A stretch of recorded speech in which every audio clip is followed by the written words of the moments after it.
Andrea Torres as Ursula. Oh my God, this is a sexy version. Diba si Spider-Man? Sa iba tayo nakatingin. Sana may pa-abs. Oh my What's God. up everyone? It's me, yours truly John Valencia, and welcome back to Truly Asia Diaries. Mega love shoutout mga kapuso. Yes, we are back for another reaction video, and this is for Sparkle Spell, Ghosting Made Fun. Yes, ito nga ang kanilang red carpet TikTok compilation, at titignan natin ang mga sparkle artists ng GMA, di ba? Parang star magic ng ABS-CBN. So, meron silang Halloween party or ball na ginanap, at ito nga ang red carpet. So, tingnan natin yung mga costume nila for this year's first ever ata to, Sparkle Spell. Yes, the Halloween ball. So, yun yung di ko alam kung Halloween ball talaga tawag ito. But, tingnan natin guys, sino-sino ba ang mga standout sa kanilang red carpet premiere, diba? But before I proceed guys, if you're new to this channel mga kapuso, please don't forget to subscribe and hit the notification bell for more reaction video. So what are we waiting for? Let's go check this out. Alright, you're playing in 3, 2, 1. Yeah, Go. here. Oh, Ravia Mateo. Ay, Princess Jasmine naman pala, Ravia. Oh. Kabog. Wait guys, grabe. Ang ganda ni Ravia doon. Balikan natin. Ayan, look at that dress. Very Jasmine talaga kasi 'di ba may lahi si Ravia na Arab. So, bagay na bagay sa kanya ang pagiging Princess Jasmine, and of course, napaka-sexy pa rin ng ating Miss Universe Philippines. So, tingnan natin who is next. Oh, Miguel Tan Felix! Ay, hindi ko kilala yung kasama niya, guys. Sorry. But, let's see. Miguel Tan Felix is Edward Scissorhands. Oo, Scissorhands. Oo, sikat na sikat yan nung 90s. Para sa mga millennial dyan na hindi nyo kilala, si Edward Scissorhands. Yan po yun, oo. Oh my God, ang ganda. And of course, yung kasama niya, Black Swan, yung movie ni Natalie Portman. So, alam ko na may teleserye silang dalawa, but I don't know yung name nung girl. Sorry naman talaga. But you can comment down below sino yung kasama ni Miguel. Bianca, Ruru. Oh, it's Bianca and Ruru, of course. Ay, kabog. Look at Bianca Umali. I think this is a modernized version of Belle ng Beauty and the Beast. And si Ruru, hindi ko alam kung anong outfit niya. Ay parang hindi ba The Matrix ang dating ni Ruru? Oo, hindi tayo sure. Para siyang Neo. Oh my God, ang ganda ng concept ni Bianca, in fairness. Ayan, parang Matrix si Ruru dito, si Lolong. Derek and Al. Oh, Derek Monasterio as the Phantom of the Opera. Yes, grabe, alam natin yung mga characters. So, oo.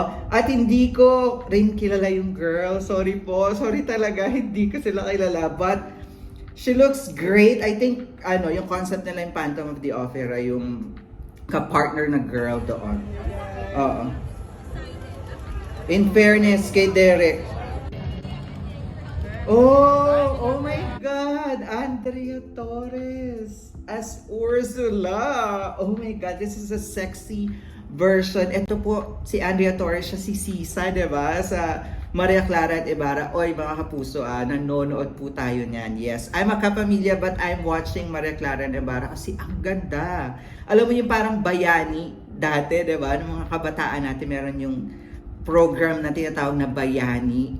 So, ganun yun, di ba? Yung mga bata pumupunta sa lugar ng mga bayani tungkol sa kwento nila. So, ganun yung Maria Clara and Ibarra. And I love the concept of that sa GMA. Sobrang ganda. Pagdating talaga sa fantasy, epic serie, magaling ang GMA dyan. And look at Andrea Torres, Ursula. Yes, sexy version. Ganda, Ada. Go, Ada. Oh, ganda. Oh, wait. Oo, crush ko to si Jack Roberto. Yes. Naka-Logan siya. Logan. Kasi yung Wolverine ibang version yun. But this one is Logan type. Yes. Hi, Jack. Ay, sana may pa-abs. Oh my God! May pa-abs nga naman. Ito talaga si ano. Narinig niya ako, guys. Sabi ko sana may pa-abs. Nag-abs nga. Naghubad po siya po. Grabe, no? Perfect. Isa sa perfect body ito si Jack Roberto. Kayang swerte din ni ano eh. Barbie Fortesa, di ba? Oo. Ay, oo. Si Barbie Fortesa, si Clay. Oo. Ay, ba't hindi niya kasama, guys? Ay, hati. Grabe. Surrep. Oh. Grabe yung katawan ni ano, Jack Roberto. Who's next? Oh my God! Si Ken Chan bilang Ken? Oh my God, I love that pink suit. Tapos nag-blonde siya pero chinitong Ken. Oo, chinitong Ken ang version niya. Ken Chan! Hi! Ang pogi, I love it. Ay, naka-short siya. Perfect. Ay, sino to? Spider-Man. Ayan, hindi ko rin siya kilala. Sorry guys. But, oo, iba. Iba si Spider-Man. Oo, sa iba tayo nakatingin. Charot. Oo. In fairness.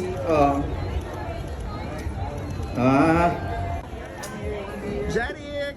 Oh my God! Si Jeric, naka-Superman. But Lewis Clark? Oh, hindi, Clark.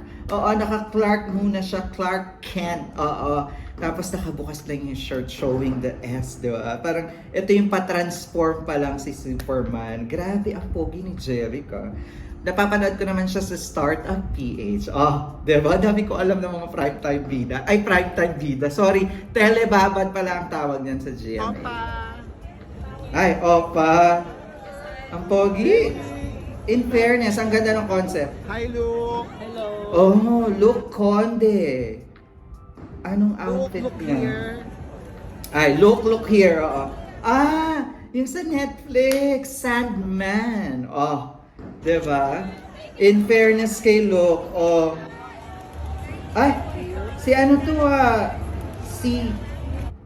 if I'm not mistaken, this is Harleen. Yes, si Hipon Girl. Grabe ang sexy niya. No? Simula nag-beauty queen siya, talagang super glow up si Harleen. Sparkle pala siya. Yes. Ano to, hindi ko alam kung ano yung outfit. Siguro parang danan. Ganun ba? Hindi natin sure.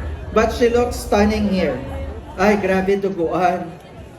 And of course, Michelle D, ang ating Miss Universe first runner-up, naging Miss World din siya. Grabe, mga beauty queen din pala ang Sparkle. Kanina si Radia nakita natin. Hindi ko alam ano to, Cleopatra. Kasi ganito yung mga look ni Cleopatra. Ang ganda ni Michelle D. Guys, grabe. So sexy. Oh, Garrett as Jack Sparrow. I love it. Oh, si Anthony Rosaldo, guys, as Elvis Presley. Yes, I love it. I love the outfit. Oo, at saka yung hairstyle. Ang pogi ni Anthony dito. Oh, diba? Elvis Presley. Pero nag-heart sign. Oh, Marian Osabel as the Joker female version. Look at that, guys. In fairness, Marian, you look so good here. Bagay sa kanya, in fairness. Oh, Thea Ashley. This is Thea. Wanna play Chucky doll. Hindi siya mukhang Chucky dito. Mukha siyang magandang Chucky. Yes. I meaning ko ng Chucky, guys, is Chaka. Pero ito, grabe. Ang ganda. Love that concept. May pakutsilyo talaga si Thea.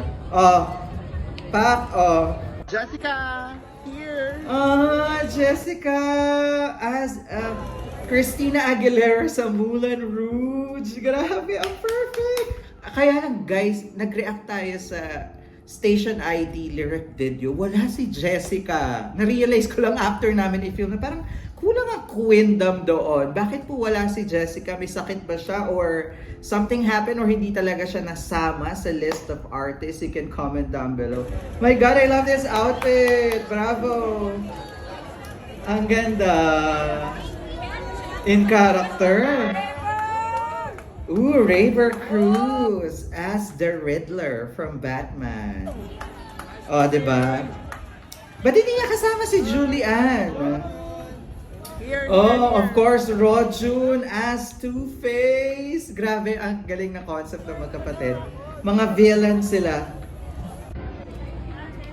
Oh my God. And of course, Alden. Wait guys, ang pogi ni Alden.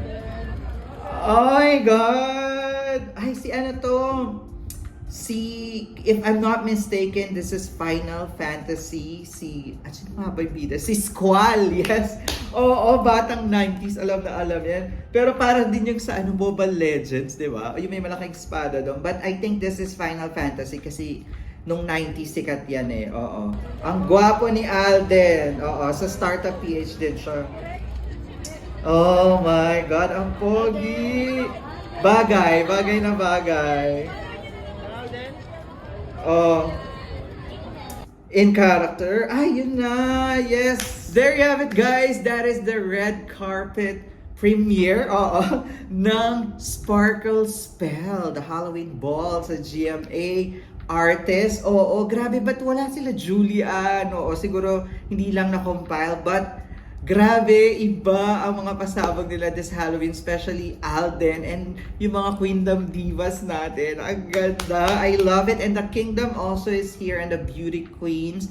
Sorry po, hindi natin kilala lahat. Oo, halos lahat naman kilala ko. But yung iba hindi ko talaga kilala. I'm so sorry guys. You can comment down below para naman makilala natin sila. But then overall, it was a great experience to watch the Sparkle Artist of GMA 7.